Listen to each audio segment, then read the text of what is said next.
All right, welcome to Hoops Tonight here at The Volume. Happy Friday, everybody. Hope all of you guys are having an incredible week. We have a super fun show for you guys today. We're going to start with the Boston Celtics, who are 17-4 since the All-Star break and are 9 points per 100 possessions better on offense than anybody else has been in the league. That's the gap between 1 and 2 since the All-Star break. And it's primarily been fueled, in my opinion, by a massive leap in play from Jaylen Brown, who's become an incredibly gifted offensive shot creator in this league. Added a post-up game that just wasn't there last year. So what we're going to do in that opening segment after we talk some Celtics, we're going to do a film session that dives into Jaylen Brown's development as a post-up shot creator. After that, we're going to talk about the Golden State Warriors in a very important game for the 10 seed, go into Houston and put any hope of them crawling into the playoff picture out of the equation by kicking their butts. Houston did a ton of switching in that game, and Golden State had a very interesting offensive night to beat Houston's switching attack. We've talked a lot about how to beat switching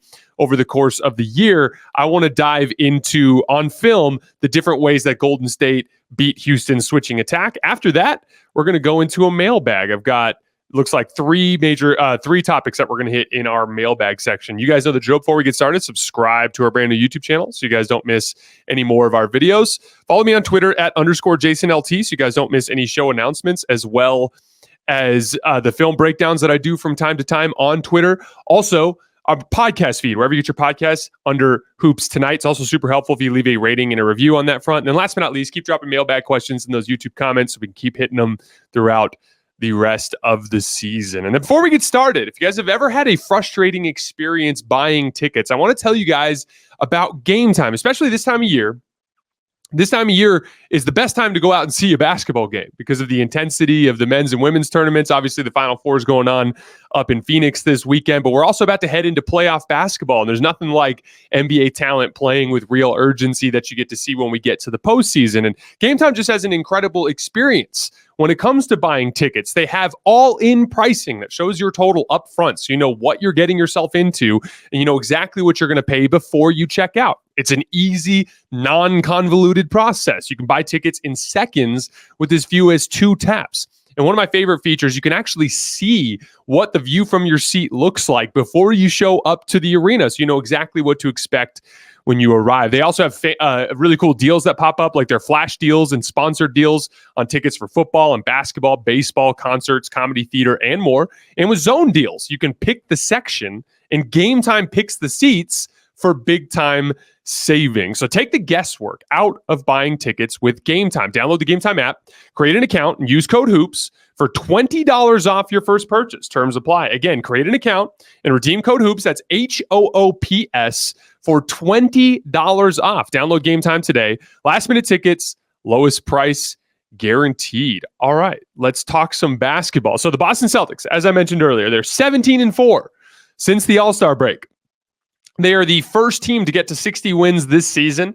They're averaging, since the All-Star break, an astonishing 127.5 points per 100 possessions. And again, like I said in the intro, that is 9 points better than the second best offense in the league over that span, which is the Indiana Pacers at 118.5 points per 100 possessions. So even as the league has gone way more into physicality and letting contact go, Boston's offense is actually getting better and better. Here are some crazy stats for you guys.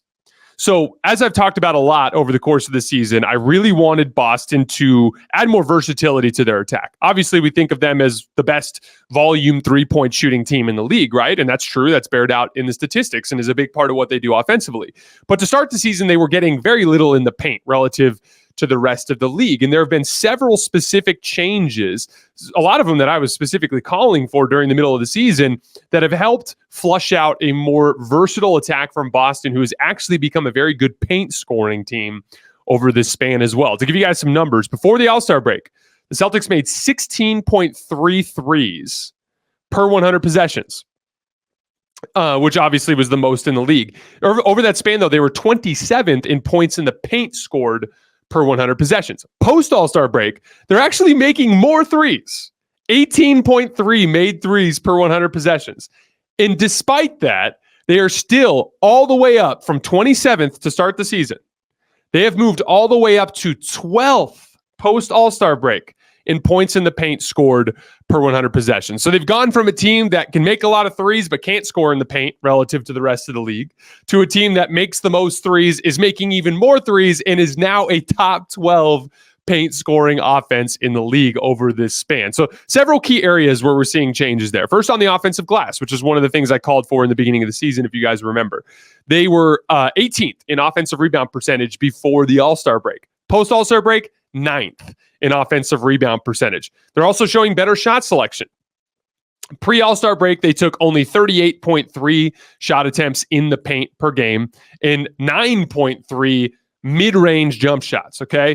Post All-Star break, up to 39.4 shot attempts in the paint per game and down to 8 attempts per game in the mid-range. So they shaved about a shot per game out of the mid-range and added that to an inside the paint attempt. They're also taking fewer pull-up jumpers in general. They're taking 24.6 per game before the All-Star break, 23.3 per game after the All-Star break.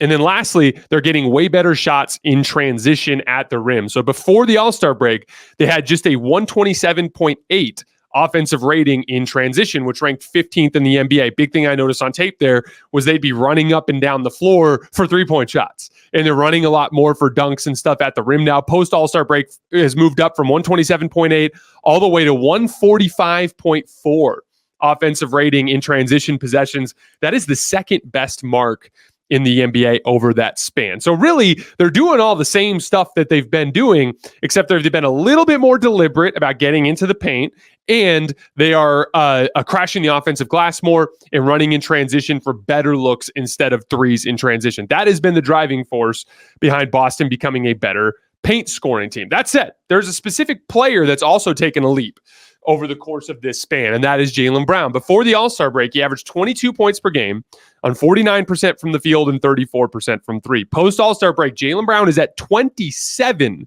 points per game, 52% from the field and 40% from three. He has substantially improved as a shot creator year over year. Last year in self-created possessions, again, for me, that's ISOs, pick and rolls, and post-ups, including passes. Those possessions last year, he was at 0.977 points per possession in 700 possessions. This year, in well over 800, he's at 1.052. So he's gone from comfortably below a point per possession to comfortably above a point per possession in one season. And the main driving force behind that, as I mentioned in the intro, is Jaylen Brown attacking out of the post. He has 195 post-ups this year. Last year, he posted up just 51 times.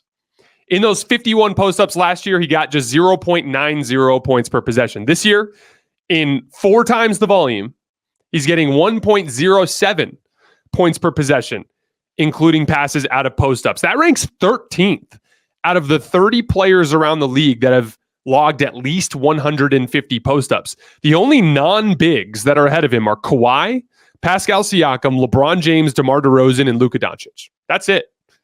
He's ahead of guys like Jimmy Butler, ahead of guys like Kevin Durant, Giannis Antetokounmpo, Jason Tatum. He's having a very efficient post-up scoring season. And so what I want to do here is I want to take a look at the film and talk a little bit about how Jaylen Brown has become such a successful post-up player. And the first example that we're going to look at, and I've got 4 clips to demonstrate this, is Jaylen Brown doing his work early to get deep post position. This is a very, very important part of post-up basketball. The closer you get to the rim at the beginning, the less bully ball you have to play when you actually get the ball in your hands, which is the hardest time to do it, and when there's more contact allowed. So, and that's the flip side, is there is more contact allowed before you catch the basketball. So you can actually work harder to fight for position in those situations. Let's take a look at some examples.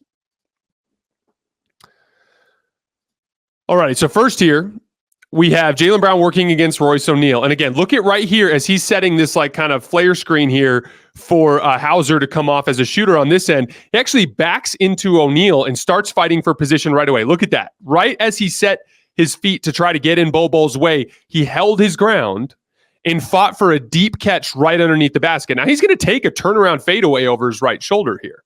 Now Jaylen Brown is an excellent fadeaway jump shooter, but this is as easy a fadeaway as you can get. Like, this is not like 15 feet from the basket, 3 drop steps. absorbing contact and rising up. He did his work early, and then on the catch, he turned and fade. And this is what, a 7 or 8 foot jump shot? That's an easy jump shot for Jaylen Brown. So again, it looks tough because it's a fadeaway jump shot, but because he did his work early to fight for deep position, he ends up getting a great look out of it. This next one here is against the Golden State Warriors and that complete and utter ass kicking that we saw, was that a month and a half ago or so? And we have a transition possession, and in transition, there's a cross match where Jaylen Brown identifies as Jrue Holiday's bringing the ball to the floor. Watch Jaylen Brown identify that Chris Paul is the only guy at the rim. He sees Chris Paul is the only guy in front of him at the rim and just buries him. Look at this. Sees the opportunity. Look at where his position is. He's inside the restricted area. So at this point, he doesn't have to take any sort of difficult shot. This is a layup. He's just going to catch and go up and finish. That's, again, doing your work early to get an easy shot out of the post. The entire premise of post-up basketball is using your physical gifts as opposed to your skill gifts. You're fighting for position using your tools. And again, Jaylen Brown has just obscene athletic tools for a player in his position group. Very, very similar type of example here against Philly. We're running up the floor in transition. Jaylen Brown's going to identify that Kyle Lowry is the man back. Right here, he sees he's got everyone else trailing the play around the perimeter. He sees all 4 Sixers in front of him. He knows Kyle Lowry's the only guy back. He's going to deep seal, get a catch there right around the semicircle, and he's going to go right through Kyle Lowry's chest to his lefty hook. Jaylen Brown, by the way, he only made 6 hook shots all year last year. That's going to be a theme when we get into our next little segment here. But like, this is a shot that he's added, and he's got it with both hands. And he's made a lot of these nice little left-handed hooks in the lane this year, which I think is super impressive. That's not an easy shot. And then lastly, very, very simple, similar example here on an inbounds play. The Celtics are running this action here for Hauser to come off of the sideline out of bounds. They're actually prepping, faking. This is all a decoy. So they're pretending to set basically a double screen for Hauser to come off this way. But the entire purpose of that is this defender here is going to lock and trail on Hauser. These guys are both preparing for any sort of hedge and slip, so they're both up on the ball. This clears out this entire space for Jaylen Brown to work. And if you look, you can actually see Evan Fournier's fronting the post. And because he's fronting the post, Jaylen Brown's basically creating an easy over-the-top passing angle. His entire thing here, once again, is doing the work early. He's now pushing out on Fournier so that Pritchard can throw this pass over the top into this open space so that Jaylen Brown can get an easy shot. Once again, the shot-making piece is the easy part there. The work is being done physically at the beginning of the possession. So now, let's say you get a catch and you're, 10, 15 feet away from the basket and it's time to go to work in a standard post-up.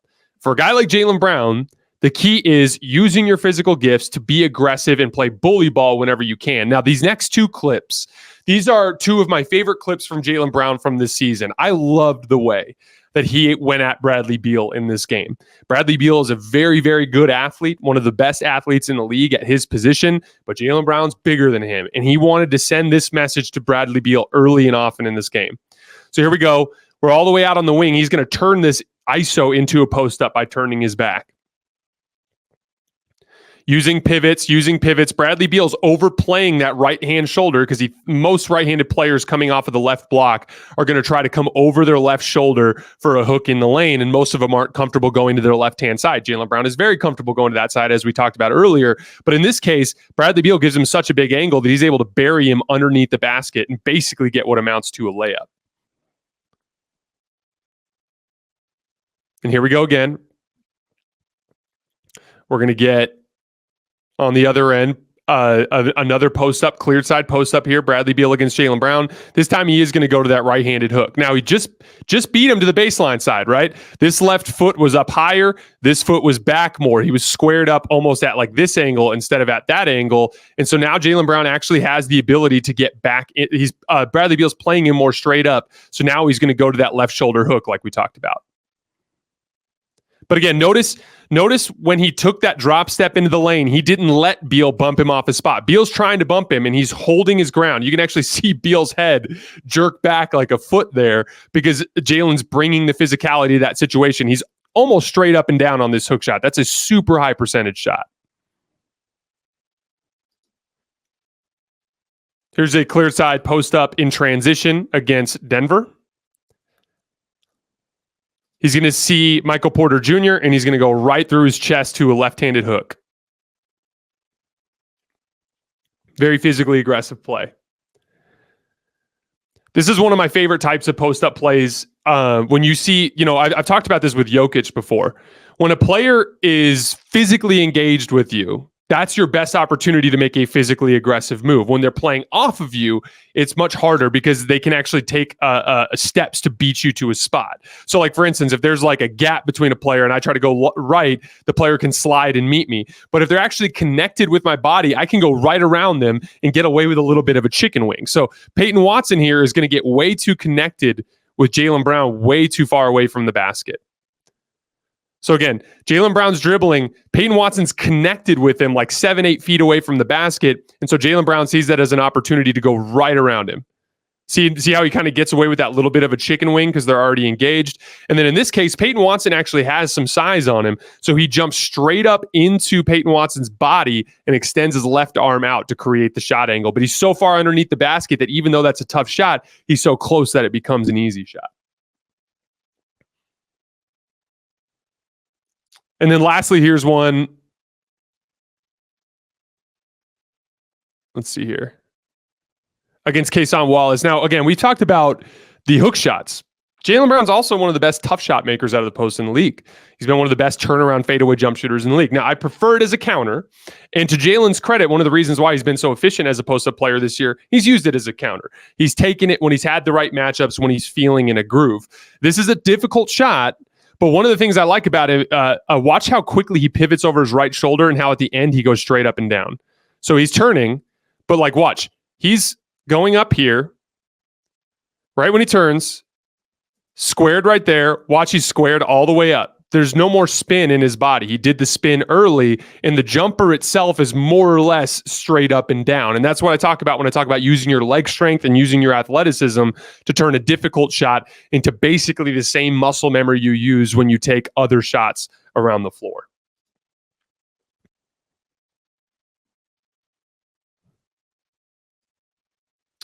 All righty. So the next piece, taking the easy kick out threes when they're there. Jaylen Brown is going to get a lot of favorable matchups attacking players out of the post, and he's going to see double teams, and he sees a lot of them. And it's important for him to make the right reads when those opportunities present themselves. Here, Jaylen Brown's looking to attack Aaron Wiggins on the baseline side, and as soon as he pivots right over his left shoulder, Chet Holmgren doubles down on Jaylen Brown here, and he immediately identifies that Kristaps Porzingis is the open man, makes the kick out pass. That's easy basketball. Just use your physical tools to draw that second defender in and make the kick out pass. Same sort of thing here with Jason Tatum against Denver. And this pass is kind of off target. You'll see he starts attacking KCP here out of the left side corner, and Michael Porter Jr. doubles down. And here's the thing, that that double team from one pass away is the hardest one to rotate out of. So Jaylen Brown doesn't even make a good pass here, but it's so much space for Jason Tatum to operate with. He's able to knock down the shot.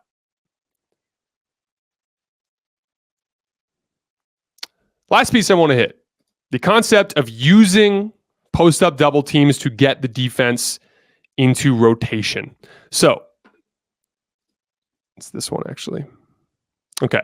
So one of the things I talk about a lot on this show is advantage creation basketball. Those of you guys who watched the Phoenix Suns video yesterday will know exactly what I'm talking about. And specifically when it comes to advantage creation, there's essentially 3 steps to it, right? The first step is the action that gets the defense into rotation. The second step is advantage extending, which is like guys attacking closeouts and bringing additional help defenders in to get the best possible shot. The last piece is play finishing, whether that's a guy knocking down a 3 on the perimeter, whether that's a guy driving a closeout and making a layup, or maybe it's a lob up to a vertical spacer underneath the basket or a cutter working along the baseline. That's the play finishing piece. But the number one piece there, none of that can happen. The advantage extending and the play finishing cannot happen unless you get the defense into rotation. There are a bunch of different ways to get the defense into rotation. The Celtics have a bunch. They'll use Tatum, Derek White, 2-man game. They'll use Jaylen Brown, Kristaps Porzingis, 2-man game. Tatum, Porzingis, 2-man game. White, Porzingis, 2-man game. All these different things that they'll use to get the defense into rotation. Well, I love the idea of just using Jaylen Brown to get the defense into rotation. Here's a great example of that right here. So Jaylen Brown's going to look to post up. against Bogdan Bogdanovic. And as soon as he makes that post-up attempt, DeAndre Hunter ends up essentially doubling out of this right corner here, okay? But DeJounte Murray's going to rotate.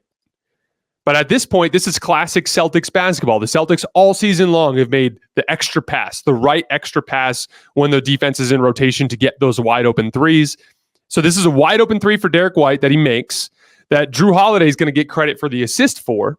Drew Holiday is essentially the advantage extender by making the IQ read to the next guy in the chain. Derek White's our play finisher, but Jaylen Brown is the guy that got the defense in rotation there. Here's another example against the Knicks.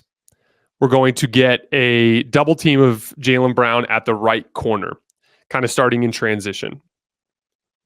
So Jaylen Brown has Jalen Brunson on him. He's backing him down. Dante DiVincenzo comes into the double team, okay? So as the double team comes, this is a rotation that's already happening with Precious Achiuwa. He is rotating to Derek White. But one of the things I talk about a lot on the show are the idea of baked-in driving lanes. Because Precious Achiuwa is closing out hard at Derek White's left shoulder, there is an automatic baked-in driving lane to Derek White's strong hand, his right-hand side. See that? See how he just catches and drives? Precious rotated, but because he's rotating from Derek White's left-hand side, there's that automatic read there for him.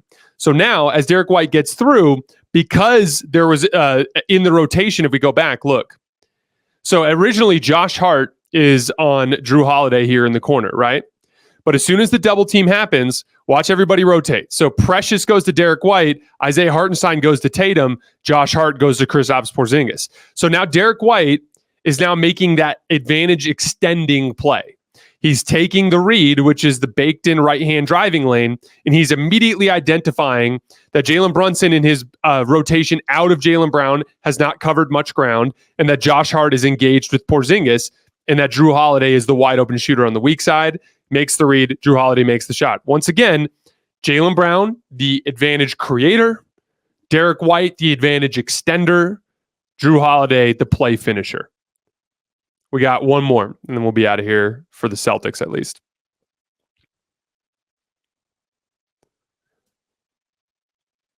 This time we're going to get a post-up of Jaylen Brown against Jalen Brunson here on the left block. Same sort of thing. We get the double from one pass away, but the Knicks pre-rotate. So here comes Josh Hart. But as we can see, Bojan Bogdanovic is rotating up to Tatum here, and it's the same sort of thing we talked about earlier. Tatum now is one of the best offensive players in the world that's attacking not only a lesser defensive player, but a lesser defensive player that just had to close out from the weak side. And so Tatum basically just hits him with a basic jab step move. Boom. And as soon as he jabs, you can actually see Bojan take that hard step to the left. Boom. See that little stutter step to the left, and then Tatum's able to beat him to his left-hand side and get all the way to the rim for a layup. Once again, same sort of thing. We have our advantage creator, which is Jaylen Brown with the post-up double team, Drew Holiday, the advantage extender by making the read, and then Jason Tatum, the play finisher by beating a closeout attack, getting all the way to the rim for a layup. Again, once again, we talk so much about Jason Tatum, and we talk so much about Derek White and Kristaps Porzingis, and a lot of times Jaylen Brown kind of falls into the background, especially after he had a pretty disappointing playoff run last year. But the truth is, he's only 27 years old, and he's still getting better. And, you know, one of the things I talk about a lot on the show is you can add talent through the draft. You can add talent through free agency. You can add talent through trades, right? But one of the best ways to add talent is just by improving the guys that you have in-house. And Jaylen Brown is a better basketball player this year than he was last year. He's playing better defense this year than he did last year. And again, he posted up less than once per game last year. He's become one of the higher volume post-up players in the league, and he's very good at it, better than many of his peers at the top of the league. He is getting better. That has made Boston better. It's been a big part of this late surge that he's been on. And again, we're not talking about like last year where it was mostly Jason Tatum and Jaylen Brown doing the scoring. Kristaps Porzingis is still averaging over 20 points per game over this post-All-Star game stretch. Jaylen Brown has just stepped his game up to an additional level from there. I think that, again, all of this is about margin for error. The Celtics have their weaknesses, just like every other team in the league has weaknesses, but they've dramatically increased their margin for error this year through the additions of Kristaps Porzingis and Drew Holiday, and also through the improvement of Jaylen Brown as a shot creator. The thrill and excitement of March Mania is here, and DraftKings Sportsbook, one of America's top-rated sportsbook apps, is giving new customers a shot to turn $5 into $150 instantly in bonus bets with any college basketball bet. UConn is currently the favorite to win the title at plus 500. My favorite team, hometown Tucson, Arizona Wildcats, are currently plus 1,300. Plenty of good bets to check out. Download the DraftKings Sportsbook app and use code HOOPS. That's HOOPS. New customers can bet $5 to get $150 instantly in bonus bets. Only at DraftKings Sportsbook with code HOOPS. That's HOOPS. The crown is yours. So as I talked about when we talked about the Rockets the last time, I can't even remember which team we were covering when we were talking about the Rockets. But since Alperen Şengün got hurt, they basically brought Amen Thompson into the starting lineup and started switching everything. That's been their way of dealing with that specific issue. So one of the things that is interesting with the switching defense is it's an entirely different type of offensive attack. So there are advantages that come with switching, right? One of the advantages that comes with switching is you can theoretically get ahead of screening actions, right? So screening actions are designed when a player is trailing another player in some way, shape, or form. If you can make contact, you can generate separation, which can allow that player to either get a shot or to get downhill and get into the lane and make something happen. If the guy comes off the screen and there's just another defender waiting for him, it will shut down that action. And then all of a sudden, the way that you beat that offense or defense becomes very different. Against a traditional man-to-man defense where guys are staying glued to their individual man and chasing over screens, it's so much more about your execution in your offense. How well are you setting screens? How well are guys taking advantage of the openings that are created by those screening actions? Whereas when we get to a switching attack, it gets very, very different. And so I wanted to get into some of the specific details of how Golden State beat Houston's switching attack in that game last night. Now, I know the Warriors have another game tonight against the Dallas Mavericks. Obviously, we're heading into our weekend. Golden State might go into Dallas and get smacked tonight. Dallas will be favored. They're a team that's been playing really good basketball. But I just wanted to kind of, even beyond the Warriors, just talk about, for any team around the league, specific examples of how to beat a switching defense. So first, the most rudimentary form of beating a switching defense, which has to do with your ability to beat your individual matchup in one-on-one basketball. So this first one, we're going to get Steph Curry isolating Amen Thompson. So we're starting in transition. We're working our way down the floor. We're going to start with a little bit of foreshadowing here. So Klay Thompson is going to run a ball screen with Trace Jackson Davis. Amen Thompson is on Klay. Jabari Smith is on Trace Jackson Davis. We're going to see a little bit of foreshadowing for a concept we're going to talk about later having to do with slipping a switching action. So in this case, if they're going to switch, Amen Thompson is going to be guarding Trace Jackson Davis and Jabari Smith is going to be guarding Klay Thompson, right? But look at where Trace Jackson Davis is in terms of his positioning. He is already, before the switch has even finished happening, he has inside position on Amen Thompson. Because Amen Thompson was guarding Klay on the perimeter, Trace has automatic room to slip. And so he slips into that opening.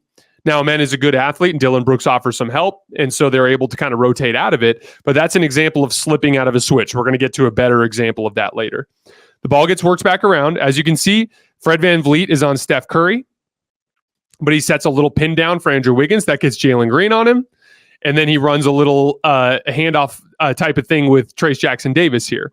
And then as soon as he comes off Trace Jackson Davis, there's Amen Thompson. So again, all the actions that Houston ran, or that Golden State ran, Houston was able to basically switch, get in front of, and shut down the advantage. When this sort of thing happens, and you look down and suddenly there's only 7 seconds on the shot clock, the only thing you can do is beat your individual matchup. And Steph Curry, again, a lot of people talk about him as the greatest shooter of all time, and that is what he is, but that's such a oversimplification of what he does. He is also one of the best drivers and finishers of the basketball. He's an excellent passer. He's one of the best off-ball players, all these different things. We can go on and on and on.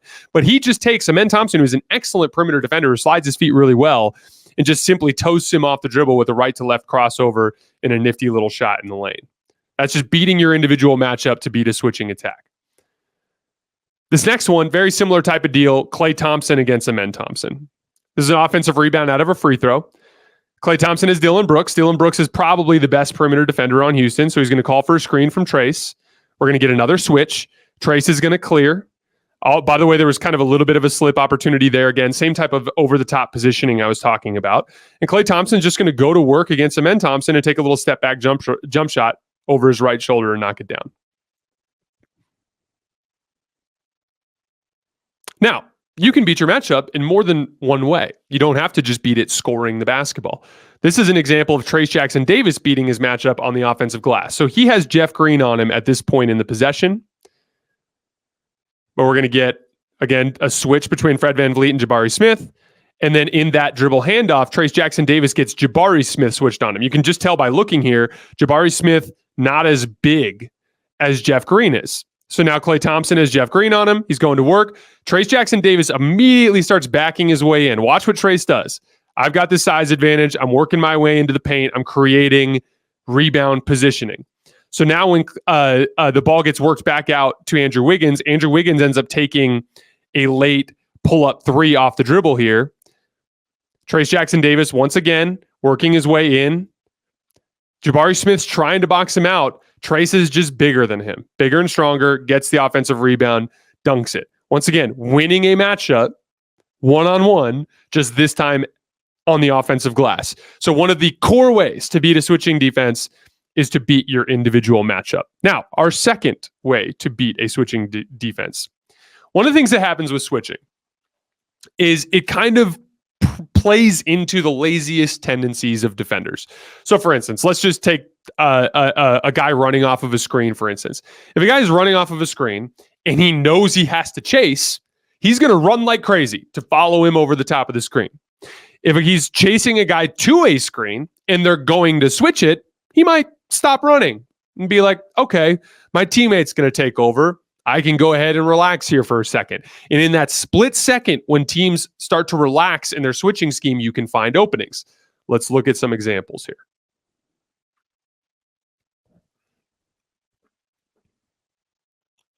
So Steph Curry is going to come off. In transition, we get a cross match here. Jaylen Green is guarding Trayce Jackson-Davis. On the screen, when Trayce sets the screen, notice Jaylen Green jumps way out to the high side. He's now way out on Steph Curry's high side. If he was guarding Steph in isolation, he'd be positioned like right here. But instead, he's positioned way on Steph's right-hand side. So right as Jabari Smith clears out with Trayce Jackson-Davis, Steph takes advantage of this baked-in driving lane to the left and then gets an easy step-back jump shot. See, he wouldn't even be able to turn the corner like that as easily if Jaylen Green was actually squared up with him. But in the switch, he was keyed up on his right-hand side. Steph saw a baked-in left-hand driving lane. Now look at Jaylen Green's body positioning. He's taking a massive recovery step towards the basket here, which gives Steph the ability to get separation for the step back. Now, Jaylen Green still gets a contest because he's just an obscene athlete. But that's a good look that Steph was able to generate by taking advantage of a switch that had a defender automatically out of position on his right-hand side. Here's my favorite example from the film session today. Trayce Jackson-Davis and Draymond Green were getting all kinds of deflections defensively in this game too. I love having both of them in the starting lineup. We're going to talk about that in our mailbag when we get later on in the show. All right. So this is a really, really interesting example of taking advantage of that laziness that I talked about. Klay Thompson is right here. Jabari Smith is guarding him. Jaylen Green is guarding Draymond Green. Draymond Green is going to signal for Klay Thompson is going to run all the way through to this right-hand corner to look for a three-point shot. But watch what happens here. Draymond Green identifies it. Steph has eyes on Klay. He sees him running through. Watch Jabari Smith Jr. immediately start pointing. Watch Jabari Smith. Here, you got him. You got him. I'm done. I've done my job. I'm switching. Where's Jaylen Green, though? Jaylen Green is standing with Draymond Green between him and where Klay's running to. So what does Draymond Green do? He just screens his own man. He screens his own man because Jabari Smith quit on the play, and so Klay Thompson's able to break wide open in the corner. That's a great example of what I'm talking about with laziness. You're capitalizing on the... Again, if Jabari Smith was locking and trailing, there's no way he relaxes here. He relaxes here because he's expecting a switch, but the problem is Draymond Green... He's seen all this before. The Warriors have seen all these schemes before. Draymond Green identifies that Jabari Smith is giving up on the play, and he knows his only job here is to screen the guy that's supposed to switch onto Klay Thompson, catch him for a wide open three. Here's another very, very similar example. So, Trayce Jackson-Davis is being guarded by Dillon Brooks. He's pressuring the basketball, bodied up with him on his low side. Steph is back screening for Draymond, which is going to force Jabari Smith to switch on to Steph Curry and Fred VanVleet to take Draymond. Okay. Now, from here, once again, he's going to capitalize on Jabari Smith quitting when he thinks a switch is coming. Dillon Brooks is not in position to switch here. He's engaged physically with Trayce Jackson-Davis. So Steph, all he has to do is run off and get the ball. Jabari quits again. He quits because he's like, oh, I'm done. I just have to get Trayce Jackson-Davis now. But the problem is Dillon Brooks was engaged with Trayce Jackson-Davis. This buys Steph an opening for him to get a three-point shot.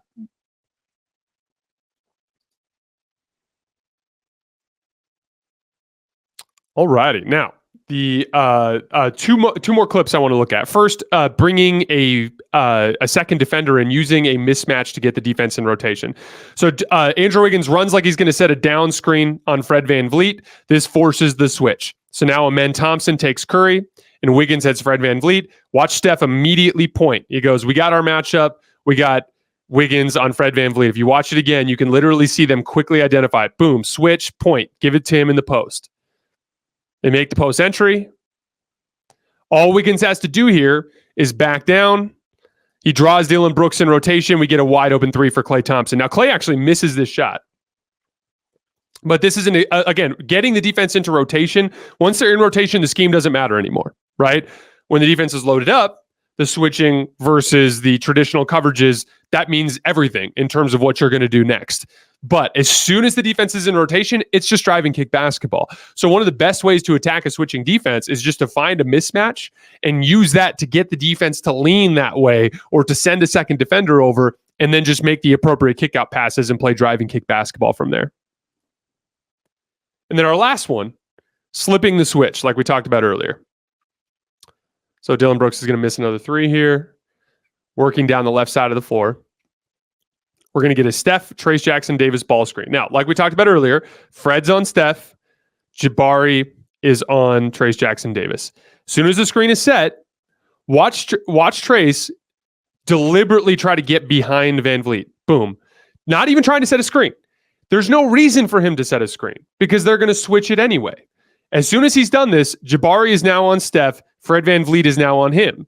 And because of that, because Klay Thompson is here on the weak side, and there's no room or there's no defender here to help on this over-the-top pass, he can slip into this opening.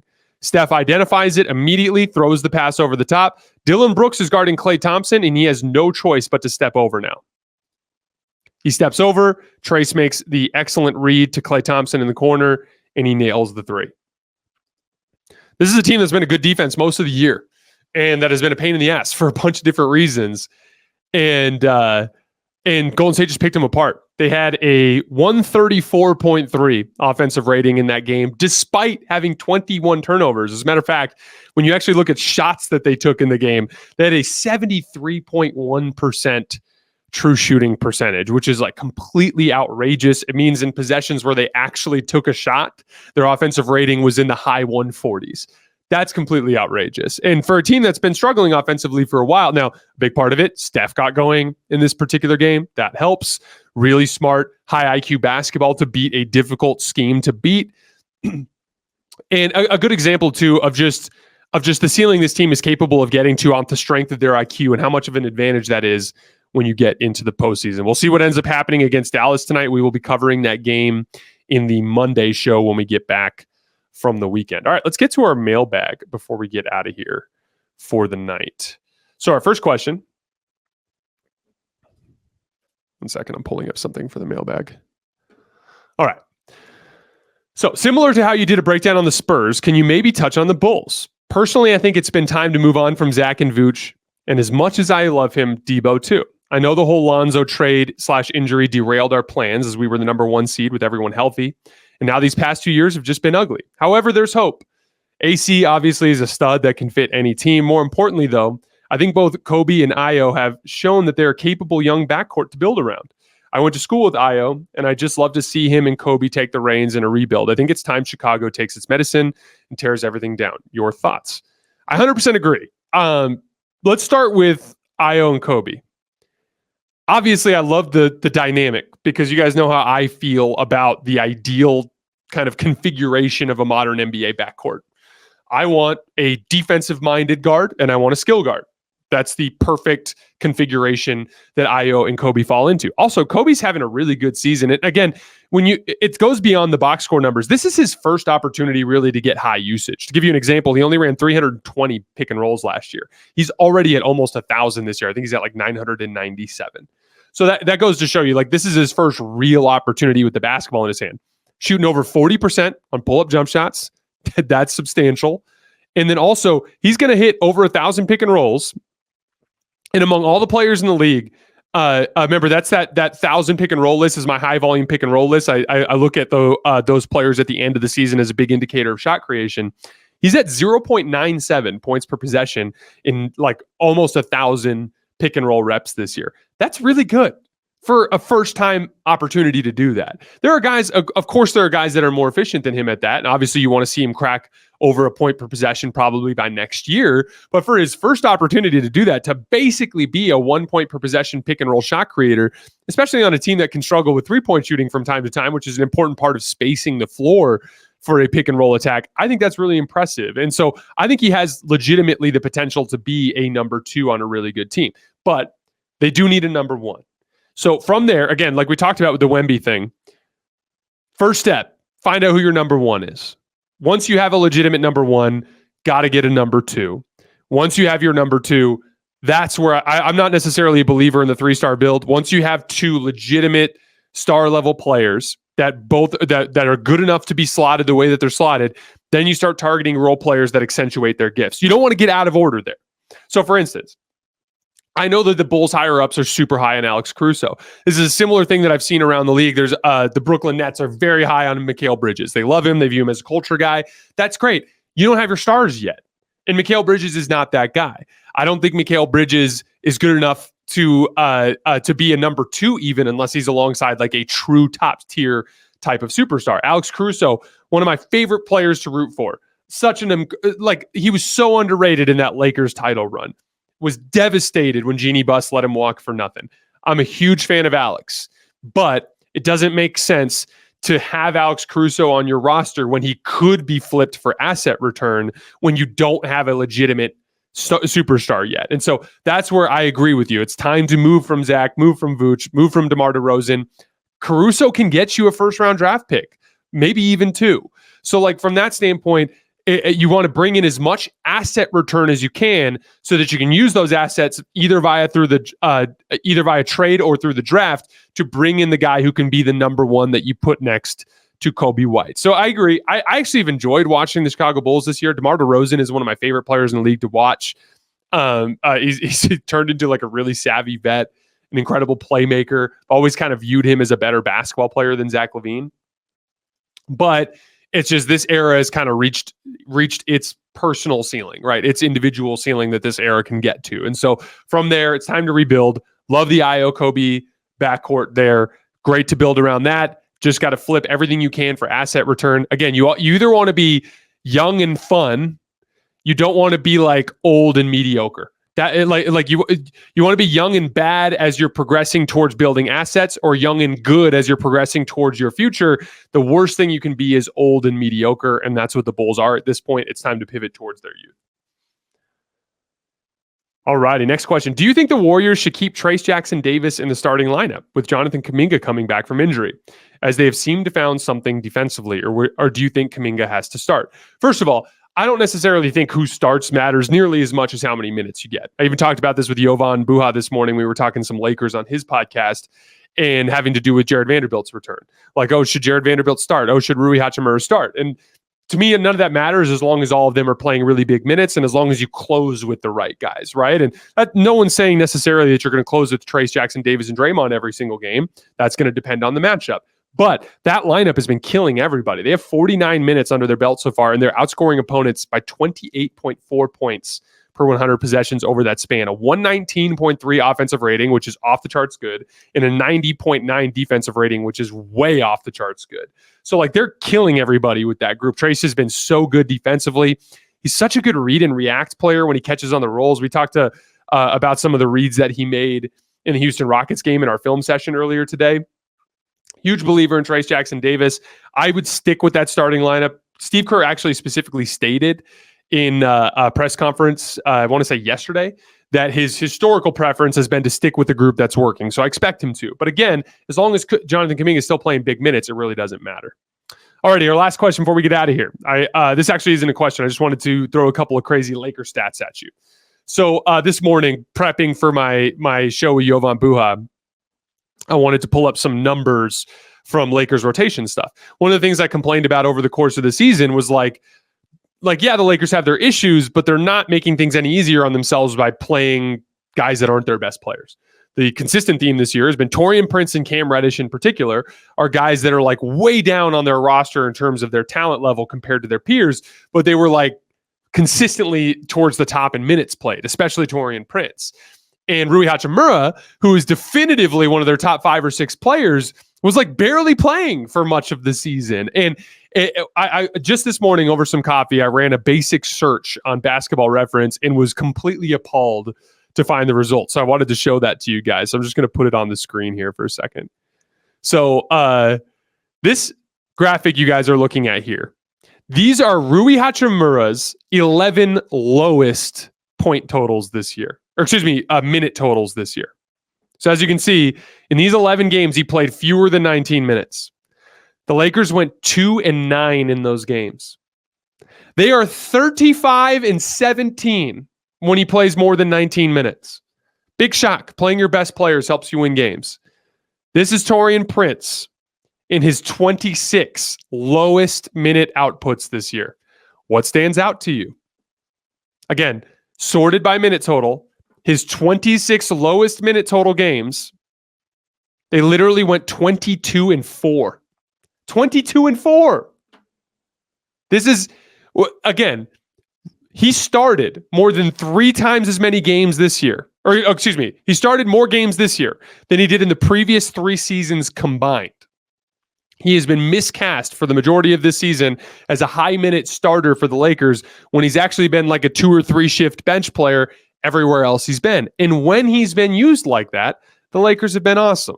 But it's been an issue throughout the season. I just thought those stats were interesting. One last stat for you guys. The Lakers are 20-8 since February 1st, a 28-game sample size, or roughly a third of the season. That's the second best record of in basketball over that span. And the crazy thing is, I'm pretty sure they were the 9 seed at that point. And here we are 20-8 since then, and they're the 9 seed again. There's one reason why I'm bringing that up. You guys might remember that I said a prerequisite for the Lakers to be taken seriously as a contender, in my opinion. And I don't view them in the Boston-Denver tier, but I do view them in that tier right below that. And the reason why is simple. I said they had to demonstrate an extended stretch where they kicked everybody's butt and had a dominant record. We got that. We have a 20-8 stretch since February 1st, which is literally the second best record in the league over that span, dating further back, going back to January 7th. That is a 41-game sample size. They're 27-14, which is the 5th best record in basketball. So we have extended sample size now of the Lakers being a very good basketball team. That doesn't mean their personnel limitations don't matter. I still view them in that group below Boston and Denver. I don't think they've done anything to rise above that group. They're still firmly just kind of in the mix there. But before this stretch, when they were struggling as bad as they were post in-season tournament, I didn't even view them as someone that could be even taken seriously in that tier. They needed to demonstrate that they could play dominant basketball over an extended stretch, and they have done so, which is encouraging for the Lakers. All right, guys, that is all I have for today. As always, I sincerely appreciate you guys supporting the show. We're taking the rest of the weekend off. We'll be back Monday, breaking down a bunch of games and doing our power rankings as usual. I will see you guys then.